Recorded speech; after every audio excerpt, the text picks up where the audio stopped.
Dr. Alex, and we're going to be going over tailbone pain treatment, otherwise known as Coccyx pain or Coccydynia. So your coccyx or your tailbone is a small bone at the bottom of your sacrum that can get irritated from prolonged sitting, driving, a fall on your bum, or post-pregnancy. When somebody comes in with tailbone pain, we want to check in and see if it's coming from your SI joint or your tailbone itself. So we'll do a full scan checking your lumbar spine, your SI joints, and your tailbone to see where the root cause of your pain is coming from. More often than not, the tailbone can get irritated, and we treat it a few different ways here. First, we'll start with the IFC machine. I'll show you what that looks like right now. So, after we've determined that the pain you're coming in with is caused by your tailbone itself, we'll look up the IFC in the surrounding area. This is going to bring a lot of blood flow to the area, loosening up all of those pelvic floor muscles and gluteal muscle that can attach to that coccyx or tailbone and bring a lot of blood flow to the area. So we'll run this machine for about 8 to 10 minutes. That's going to help loosen everything up before we start with our shockwave treatment. So after the IFC, we'll start with our shockwave treatment. Typically we'll run this below the shorts, but just for privacy reasons, we'll just show you what it looks like over top of the shorts here.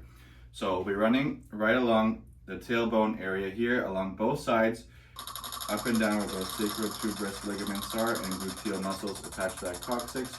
This is going to break up any scar tissue that's around the area. Think of it like jet washing your tendons. It's also going to bring a lot of blood flow to the area as well and get things even more loose when we do our hands-on care right afterwards. So next, for our hands-on treatment, it can involve either an internal and external mob.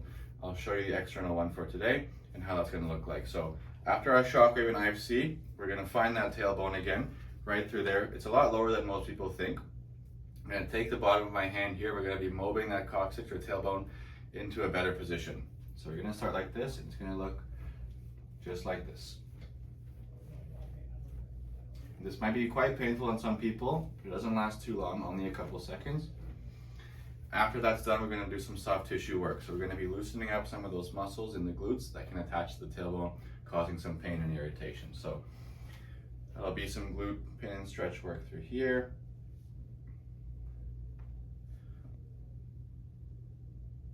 And that's going to help loosen everything up right and around that tailbone. This next part is not required for all patients, but might be helpful if somebody doesn't respond well to external care for tailbone pain. This is our internal tailbone adjustment. So it's going to involve me moving the tailbone in different positions. That's going to help improve the range of motion there and decrease any pain that is coming from your tailbone to get things moving better and feeling better. This is not required for all patients, but it might be helpful if somebody doesn't respond well to external tailbone care. So 3 of the main exercises we like to do here. First is a modified glute bridge. So Jaden, you're going to suck in your belly button and bring your bum off of the table. That's going to really strengthen your pelvic floor muscles. And relax. You're going to hold that for about 5 seconds, do 10 reps twice a day. Next, we're going to do our piriformis and glute stretch. So she's going to make a figure 4. Perfect. And she's going to be bringing this knee towards her opposite shoulder. And we're going to hold that for about 20 seconds. That's going to loosen up a lot of your gluteal muscles, which can attach to your tailbone. Afterwards, we'll get you on all fours. This is called our cat camel. So she's going to raise her mid back and low back through there, and then lower down to the table. What this is doing is loosening up her lower back to avoid any compensatory or compensation pain from the tailbone pain that might be coming into her lower back. So we just want to keep everything moving nice and smoothly. That's the 3 exercises for the tailbone pain. We'll send you home with some icing instructions and a plan for you.